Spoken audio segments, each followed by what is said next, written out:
So a lot of people have been asking me what I think about the new Goro Miyazaki film, Earwig and the Witch, and here's my hot take of the century. Are you ready, everyone? Are you ready? It's fine. I had a pleasant enough time.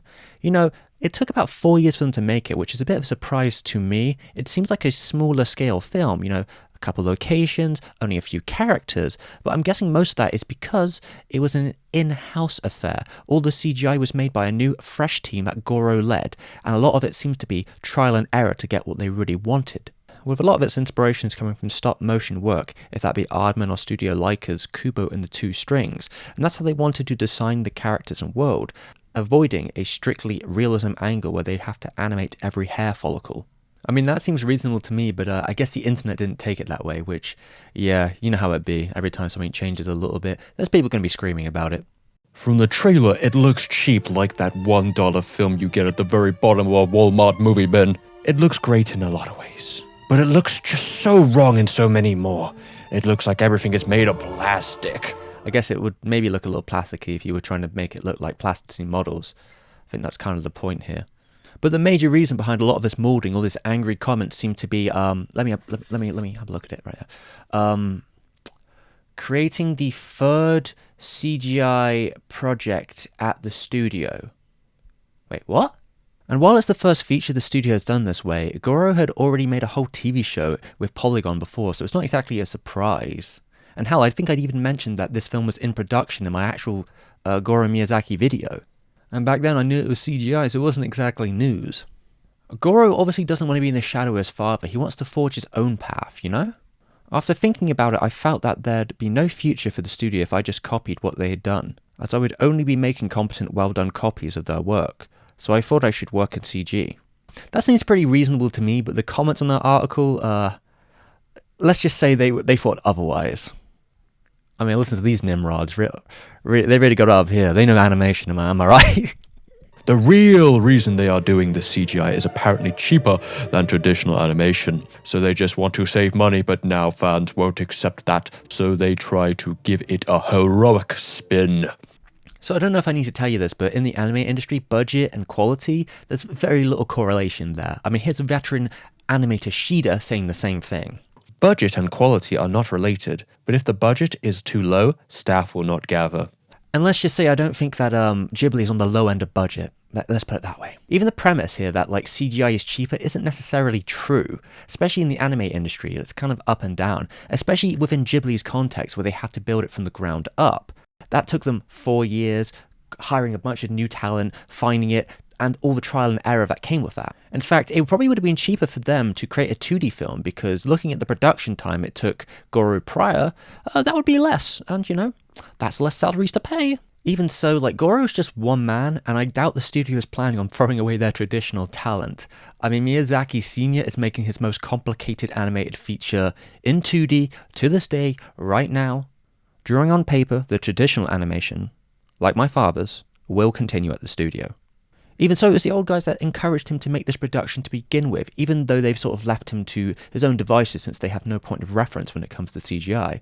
But it doesn't mean that Miyazaki Sr. isn't coming around and seeing what's going on. Now, that doesn't mean this is a perfect production. There's certainly issues that come with the transition that I'll get into later. But it is definitely a step up from Ronya the Robber's Daughter. Oi, have you got a license for that footage? Oh, it ain't gonna go well for you, lad. Okay. If that's how it be, Ghibli, maybe I'm on the Nimrod side. Maybe I think 2D is the correct path. Maybe I'm gonna have to redraw the film myself. Try and take down a film that you didn't make. I'd like to see you try and do that. So one of the problems you might see with the CGI is kind of like a dead stare effect. It's here and there, it doesn't always hit. They could have gotten away with this in 2D more so. I think this is about the transfer. 3D things need to feel as if they have some life in them, especially when they're targeting a real model style look. I don't really have any issue with that idea, although they may have learned a thing or two from a worthy kid perhaps. My biggest problem tends to be more the lighting. They could have really pushed that further. Sometimes it actually looks pretty good in the darker, more atmospheric scenes. Although a lot of the times it's quite middle of the road. Credit where credit's due, there's certainly flourishes here and there that really strike me. And because it's in CGI, the lighting's less of an issue than it would be in like a 2D production. But the moment to moment can be a little flat or drab. I mean, yeah, sure, it's not unlike English weather, but we don't go to the animations to get some real life, To quote Goro, a lot of times the story is set in a very dark room, and we have the characters performing in these dark environments, so it's very hard to find the right brightness or darkness. I think they may have went a little too far on the bright side. And I could extend some of these minor critiques to like the storyboard. I don't think it's undynamic. I actually think that Goro does have a way with certain shots that can be quite punchy.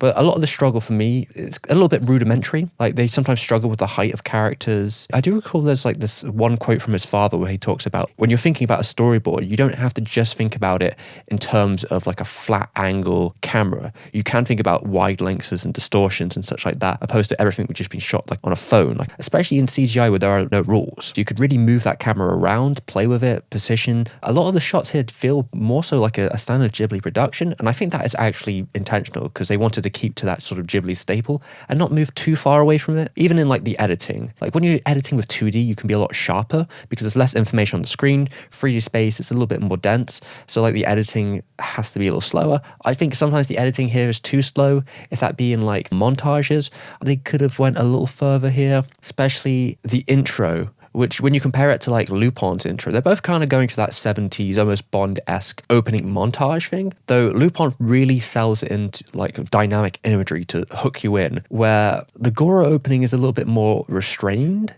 And I think if they were going to go with that restrained angle, I would have preferred to see them do a bit more 2D animation opposed to this sort of half-measure CGI pretending to be 2D. I think one of the more pressing scenes that could have just went a bit further is the full rock band scene. It's something that they kind of use in the poster, on the title, and I just don't think they went hard enough on angles or even the animation in some regards. This is the kind of scene where I feel like a vocal sync would have been really important, and I don't really get the impression they did one. Studio Orange tends to do vocal sync before they animate, which is uncommon in usually the anime industry, but especially for music, you kind of do need that. It reminded me watching some clips of a Unplugged Björk performance recently, and that like you don't even need it to be particularly fancy, but just like having lots of splits of angles, directions, which is pretty easy to do in 3D, can really sell the experience more so. They try to pull it back a little bit more, but because it doesn't have that intimacy that would come by having like a tight sync, it actually hurts it in the end.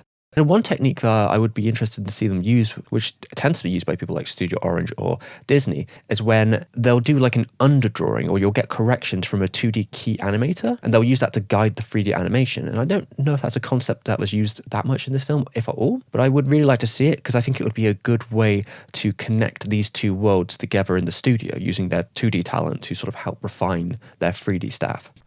Now, most of the critiques I've seen focus on some of the structural stuff about the story, so I guess we're going to get into some spoiler territory. But I have actually read both the book and seen the movie now, so I think I have a bit of a broader sense about what's going on here. One of the main arguments you'll tend to hear is that the novel was incomplete, quotation marks. I learned this after reading it, but Earwig and the Witch is still a work in process, with more development on the work set to be done later. The version of the book that was published was the version left before her death. But the story itself, when you read it, it pretty much ties up all its loose ends. It's all very complete in that way, and there's definitely room to add stuff. It's definitely a smaller children's affair, not necessarily what you'd expect from a general Ghibli sort of film, like the House Moving Castles of the world. There was places for Goros to add and change stuff if you really wanted to. Although with any adaptation, this is where the balancing becomes a problem. Because when you add things, you're tipping the scales in a certain direction, and sometimes that can lead to issues. The new opening scene, I think that quite works for what they're trying to do. It applies more Earwig's position, although I think they sometimes do it a little bit too vocally instead of visually. But it does help them define characters like Custard, her relationship to the inn, and they also have this new opening scene with her mother to try and make it more dynamic. Though I do wish in some regards they had done stuff like contrast the cleanness of the orphanage with how messy and weird the sort of small magical house that she ends up living is. The environment of the house in such a way could have been like pushed further to be more unique. They could have really played with the conventions of it in the same way that like a House Moving Castle did. But overall, yeah, this is actually pretty faithful. So if you really have a critique of the story, most of it is probably going to be on the actual original construction, even down to like the dialogue. It's pretty on point. When they started adding things, they kind of apply to what I'd expect from Goro. Say, for example, he adds this huge music element. Like some of the characterization here is better. Like they can give Earwig to sort of show what her interests are, that she kind of relates to characters like Sherlock Holmes and she likes her sort of 70s rock music before they establish the story. She's a pretty critical thinking, sort of silver tongue, you could say. Comparing her to Mandrake, they do a good job of like advancing on Mandrake, who obviously is kind of like a scary antagonist, but he's actually quite sweet at heart. And they do this really effectively with sort of scenes with like the shepherd's pie. It sort of feels more like heartfelt now we'd actually established more time within the orphanage. Yeah, in the book, the Baba Yaga is the main antagonist to like Earwig's life. The whole point of the book is her overcoming like brutalness of her and sort of learning to take advantage of her new caretakers and become in control once again. But when they start changing the story to make these people like connected to her mother and band members and almost like someone that she should feel affectionate to or admiration to, it sort of gets a bit messy since Miss Yaga over here is pretty abusive. So there's a bit of a questioning area there. And while the ending of the book feels quite complete, here the issue is that they've added so many extra scenes with her mother and implying some stuff about her history, the witches and that lore, that effectively when nothing really comes of it all, and it's more just left as a cliffhanger, it kind of makes you feel like, oh, I was expecting more of that. It is both clean and messy at the same time. I was actually reading a review at the time of the original book's release who quite enjoyed that like the ending wasn't actually as clean as like her finding her mother again and stuff like that. Those are elements that could be pushed further. You don't necessarily need them in the story with the outro because they have all these images that show like what happened forward and where these characters could have gone. Although they don't really relate back to the mother, so I do wonder if the mother's position in the ending was more of a last-minute decision or not. They could have definitely added another 20 minutes to the film to sort of expand that point if they really wanted to. Though I imagine after spending 4 years on this film, and like when they began, it felt like CGI was in a less competent place in Japan, and now they probably feel a little bit more behind since there is now the Dragon Quest movie, the Lupin, the Doraemon. They've all been pretty successful and flashy and have proven that CGI in Japan can just be as competent as in the West. So perhaps there is a sort of sunk cost fallacy there where spending another year on this project doesn't feel like worth it when they've already done the story. And maybe some of that also has to do with how Goro looks at adaptations as a whole. His father generally tended to look at adaptation in a very loose manner. He barely uses the stories he's making from. He sort of uses them as a starting point to do his own creation. Where someone like Takahata tends to play a lot more faithfully with the story, and he'll only add flourishes here and there to sort of imply where he wants the story to go. Goro over the years has pushed more towards the Takahata side of the scale, perhaps because when he was a bit more loose with his stories with Tales of Earthseas, it wasn't really taken in very pleasantly. Goro has stated that he's pretty confident in the film, which is a good thing to have as a creator, and when asked about making a sequel, he kind of seems, well, he likes the idea on paper, he doesn't want to do it now, because he's already spent 4 years on this one and he isn't getting any younger. Which is fair enough. I'd like to see him do something bold and pushing the envelope more with the techniques he's learnt in this production to do something fresh. Don't worry about pleasing the purists, you never get them on your side anyway. In COVID times, a story about a girl trapped in a house seems about as relevant as you're going to get, especially with her trying to make the best of a bad situation. This does feel like Goro starting from zero once again, which is kind of unfortunate. His career seems to always be in that position, if it be first movie he's ever made, first production he's done with his father, first television show, or the first in-house CGI animated film that he's directed.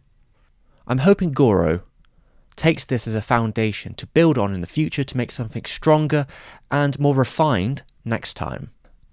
Let's see how much I got done in the last couple of days then. Let's see what we're working with. Well, it's a start, I guess. Maybe I'll leave the animating to Ghibli in the future. I don't think I'm going to spend 4 years finishing that one. And also, I did a video on Goro's complete history in the past, so if you want to see what I feel about his general output, that's over here, I guess. Well, I guess my cat is here to thank my patrons. Isn't that right, Squeaky? You can say some nice stuff about them? Well, that's very generous. Very nice. Okay, that is Alex Moriarty, Daniel Strait, Steven's mum, thanks mum, and Isa. I hope I'm saying that right. You're going to have to correct me on that one. Thank you very much.